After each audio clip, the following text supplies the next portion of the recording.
Flying pizza, luggage rodeos and a tourist who thought a volcano was a spa. Rattles is back. Opening brief. Okay y'all, let me get this straight, it's Tuesday, May 6th, and apparently we've entered a world where drones drop pizza mid-flight, and tourists confuse volcanic hot springs with jacuzzis. This is not a drill. It's Rattles, back in the mic seat with your daily slice of travel madness. And today's slice. Let's just say it comes with extra cheese and a side of what in the world. First brief. Airline tests drone pizza delivery during layovers. A budget airline in Europe is testing drone-delivered personal pizzas on the tarmac during long layovers. Yep, you scan a QR code at your gate, and a tiny quadcopter zips across the runway to deliver your pepperoni dream. One passenger said, "It's like Uber Eats with a pilot's license." Honestly, if the drone can also bring ranch dressing, we might be onto something revolutionary. Second brief.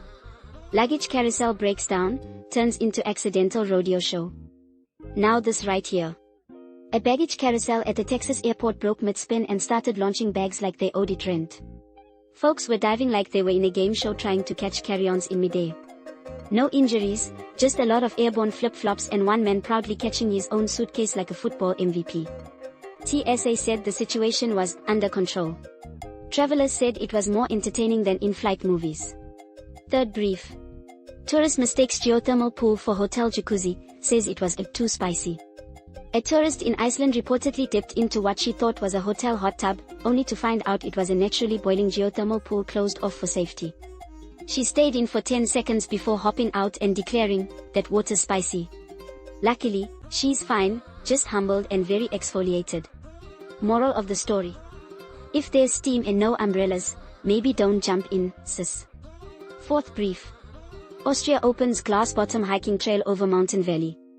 A new scenic walkway offers hikers a transparent path over an alpine canyon. Stunning views below, unless you're afraid of heights, in which case, maybe not. Fifth brief. Australia launches sunrise yoga on rooftop trams. Melbourne is now offering yoga classes on top of moving streetcars during golden hour. Gentle stretching plus views equals insta-worthy wellness. Sixth brief. Brazil adds samba dance zones in Rio subway stations. During festivals, designated platforms host mini samba breaks with music and instructors. You can dance while waiting for your train, and burn off that airport snack bag. Travel tip of the day. When traveling near volcanoes, if the water looks like it could cook ramen, do not treat it like a spa day. Ask before you soak. Closing brief. Alright travel fam, that's it for today's round of real-life unbelievable stories from around the globe. From pizza drones to bag rodeos, your next trip might just be a whole unbelievable adventure as well. And if you're ready to plan that trip, check out breathtakinglagoon.com, the only place where flight deals meet flamingo level fabulous. I'll be back tomorrow with more stories that make you say, only in travel. Stay adventurous, stay hydrated, and above all, stay off the volcano jets.